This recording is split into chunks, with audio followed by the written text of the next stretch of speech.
I don't consider myself a yogi, but I am yoga certified. I'm a fitness yoga instructor, and I just know the importance of yoga, and I wanted to share a couple of wonderful stretches. Being in the industry as long as I have, I've noticed that so many people are tight in their hips, including myself. So a lot of it has to do with all the sitting that we do. And I wanted to share some stretches with you today that would really, really help that. And a lot of our knee issues are actually stem from the tight hips. A lot of our lower back issues also stem from tight hips. So if you'll just work with me a little bit on this, and just wanted to share this with you.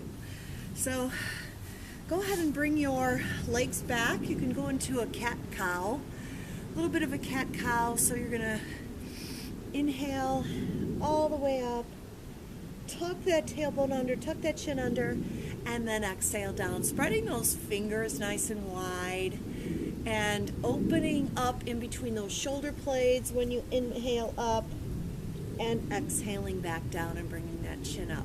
So a few of those is kind of a great little warm-up. It also feels really good on your lower back.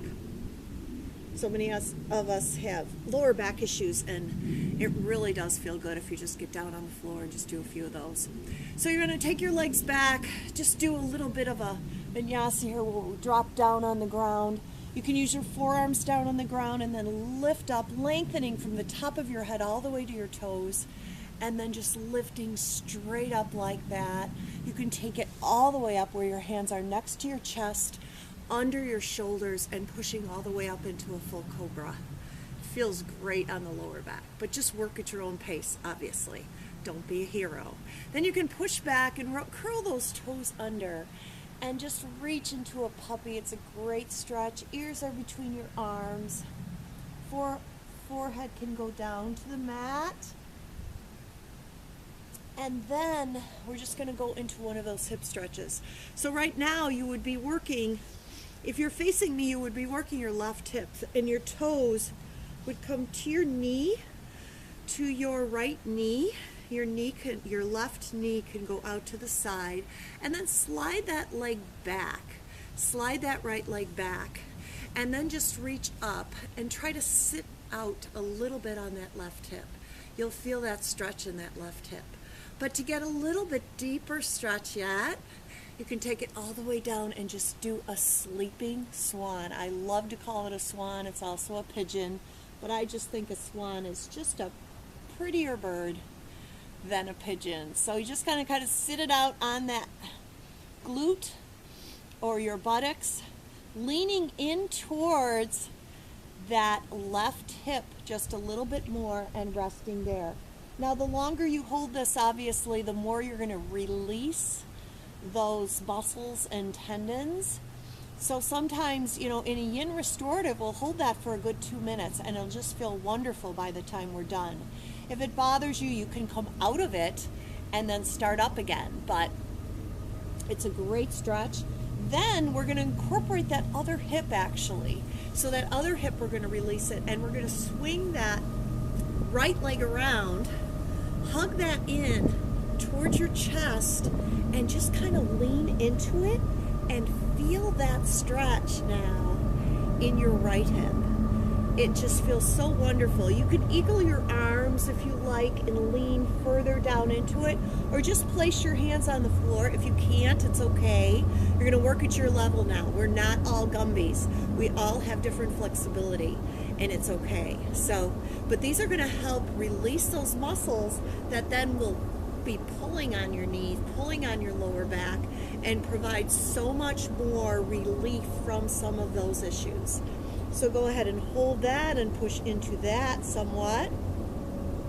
As long as you like. I'd love to stay here all day, but I know that you don't have all day to watch this little video, this little mini video. So we're going to swing that back, and then we're going to come back and go into our cat-cow again, just because it feels so good.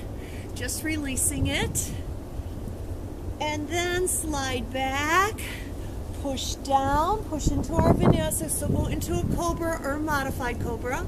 You can stay down on those forearms, And then curl the toes under, go into a puppy. It's a little bit like a child's pose under our, only we're stretching through the feet as we keep those toes curled under.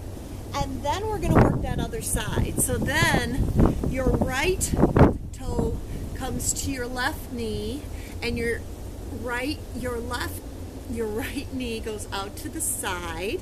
You're sliding the left one back, nice and upright, feeling that, oh, it just feels so good. And now sitting out just a little bit more on this hip over on your right, and then coming all the way down just like that, and just kind of hanging out there as long as you can, going deeper into that stretch, straightening that left leg out behind you, leaning into the right hip more and more, whatever works for you. And then taking that stretch and bringing it to the other hip again now. So now we're on that left hip. We'll work the opposite side and just leaning into it, hugging that knee in towards your chest and feeling that release in that hip, feeling that stretch through that hip. It's amazing. So, you don't have to do these. You don't have to take some special time if you're watching TV. You could do these in front of the TV. You don't have to, once the kids have gone to bed, whatever works for you. But just take some time and do these, and you'll feel an amazing release on those hips if you've been having some issues with your knees or hips or lower back. So I hope you enjoyed that. It's nice, short, and sweet, but it was a pleasure. I wanted to do this outside, so the sun is actually shining again today, so I wanted to share this with you outside. But have a wonderful, wonderful day or evening wherever you're at in your day. But remember that take some time for you. It's super important. Take care.